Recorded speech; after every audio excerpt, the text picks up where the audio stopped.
Donald Trump एक बार फिर से सुर्खियों में है और इस बार वजह है नोबेल शांति पुरस्कार की दौड़। जी हाँ, एक बार फिर ट्रंप का नाम नोबेल शांति पुरस्कार के लिए नामित किया गया है और ये नाम नामित किया है ट्रंप के खास दोस्त और इजराइल के पीएम बेंजामिन नेतन्याहू ने। कुछ दिनों पहले पाकिस्तान ने भी ट्रंप का नाम नोबेल शांति पुरस्कार के लिए आगे किया था। हालांकि इन सब के बीच दिलचस्प बात यह है कि यहाँ ना तो कोई वैश्विक शांति स्थापित हुई है और न ही किसी युद्ध का शांतिपूर्ण समाधान उनकी वजह से निकला है। फिर भी पाकिस्तान और इजराइल जैसे दो विरोधी देश एकजुट होकर ट्रंप के लिए नोबेल की सिफारिश कर रही हैं।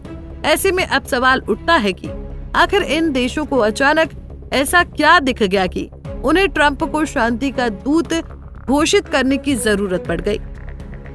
दरअसल कुछ समय पहले जब भारत और पाकिस्तान के बीच तनाव चरम पर था, तब पाकिस्तान ने अचानक अमेरिका और खासकर डोनाल्ड ट्रंप के मध्यस्थता प्रयासों की खूबियों का बखान करना शुरू कर दिया था। जहां पाकिस्तान ने ये दावा किया कि ट्रंप की पहल से भारत के साथ युद्ध टल गया और इसी वजह से उन्होंने ट्रंप को नोबेल शांति पुरस्कार दिलवाने की सिफारिश की। वहीं अब बारी इजराइल की है, जहां प्रधानमंत्री बेंजामिन नेतन्याहू ने न सिर्फ ट्रंप को नोबेल के लिए नामित किया है, बल्कि उन्हें व्हाइट हाउस डिनर पर चिट्ठी सौंपकर व्यक्तिगत धन्यवाद भी किया है। नेतन्याहू ने अब्राहम समझौते और मध्य पूर्व में शांति प्रयासों का हवाला देकर ट्रंप को इस पुरस्कार का असली हकदार बताया है। हालांकि नेतन्याहू के इस कदम को उठाने के बाद से पूरे विश्व में चर्चाओं का बाजार गर्म है, क्योंकि उन्होंने ये कदम उस वक्त उठाया है जब इजराइल गाजा पट्टी में अपने सैन्य ऑपरेशन के कारण वैश्विक आलोचना का सामना कर रहा है। यूरोपीय देश खुलकर नेतन्याहू की नीतियों की निंदा कर रहे हैं। ऐसे में ये माना जा रहा है कि इस माहौल में अमेरिका का समर्थन इजराइल के लिए अत्यंत आवश्यक है और ट्रंप जैसे व्यक्ति की गुड बुक में बने रहना उनका राजनीतिक लक्ष्य हो सकता है। गौरतलब है कि डोनाल्ड ट्रंप भी खुद को लंबे समय से शांति दूत बताते आए हैं। ट्रंप की ये पुरानी ख्वाहिश रही है कि उन्हें नोबेल पुरस्कार मिले। 2020 में भी उन्होंने सार्वजनिक मंच से नाराजगी जताई थी कि जब वो इतने शांति प्रयास कर रहे हैं तो उन्हें नजरअंदाज क्यों किया जा रहा है।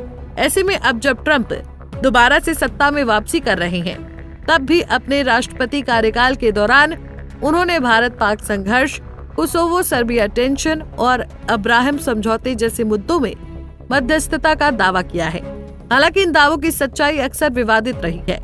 वहीं भारत पाकिस्तान सीजफायर का क्रेडिट लेने के मामले में भारत ये साफ कर चुका है कि वो किसी तीसरे देश को कश्मीर या सीमा विवाद में मध्यस्थता की इजाजत नहीं देगा।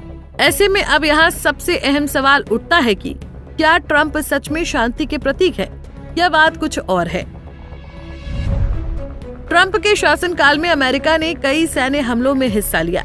उन्होंने ईरान पर मिसाइल दागे, अफगानिस्तान में ड्रोन हमलों को बढ़ावा दिया और खुद को बार बार अमेरिका फर्स्ट कहकर अंतर्राष्ट्रीय सहयोग से दूरी भी बनाई। वहीं यूक्रेन और गाजा युद्ध पर भले ही वो बयान देते रहे हों, लेकिन उनका कोई ठोस शांति प्रभाव अब तक अमल में नहीं आया है।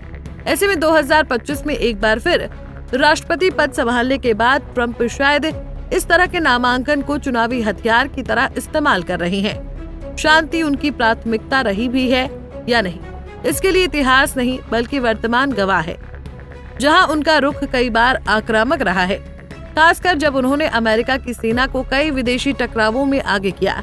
वहीं अब जब दो देश उनके लिए सिफारिश कर चुके हैं, तो उन्हें ये अवसर अपने प्रचार के लिए बिल्कुल मुफीद लग रहा है। ऐसे में अब ये समझना भी जरूरी है कि आखिर ये नोबेल शांति पुरस्कार कैसे दिया जाता है और इसके लिए कैसे नामांकन प्रक्रिया से गुजरना पड़ता है।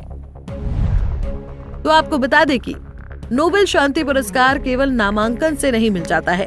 इसे नॉर्वे की नोबेल कमेटी तय करती है, जो नामांकन की समीक्षा कर निर्णय लेती है कि किसका योगदान वास्तविक रूप से वैश्विक शांति के लिए महत्वपूर्ण रहा है। वहीं इस पुरस्कार के लिए कोई भी खुद को नामांकित नहीं कर सकता है, केवल योग्य व्यक्ति या संस्थाएं ही किसी को नामांकित कर सकती हैं। मतलब ये कि नेतन्याहू या पाकिस्तान की चिट्ठियों से केवल एक प्रक्रिया की शुरुआत हो सकती है, गारंटी नहीं। ऐसे में ये कहा जा सकता है कि ट्रंप की ये इच्छा कि उन्हें दुनिया का सबसे बड़ा सम्मान मिले स्वाभाविक है, लेकिन ये फैसला भावनाओं या प्रचार पर नहीं, योगदान और मूल्यांकन पर होना चाहिए।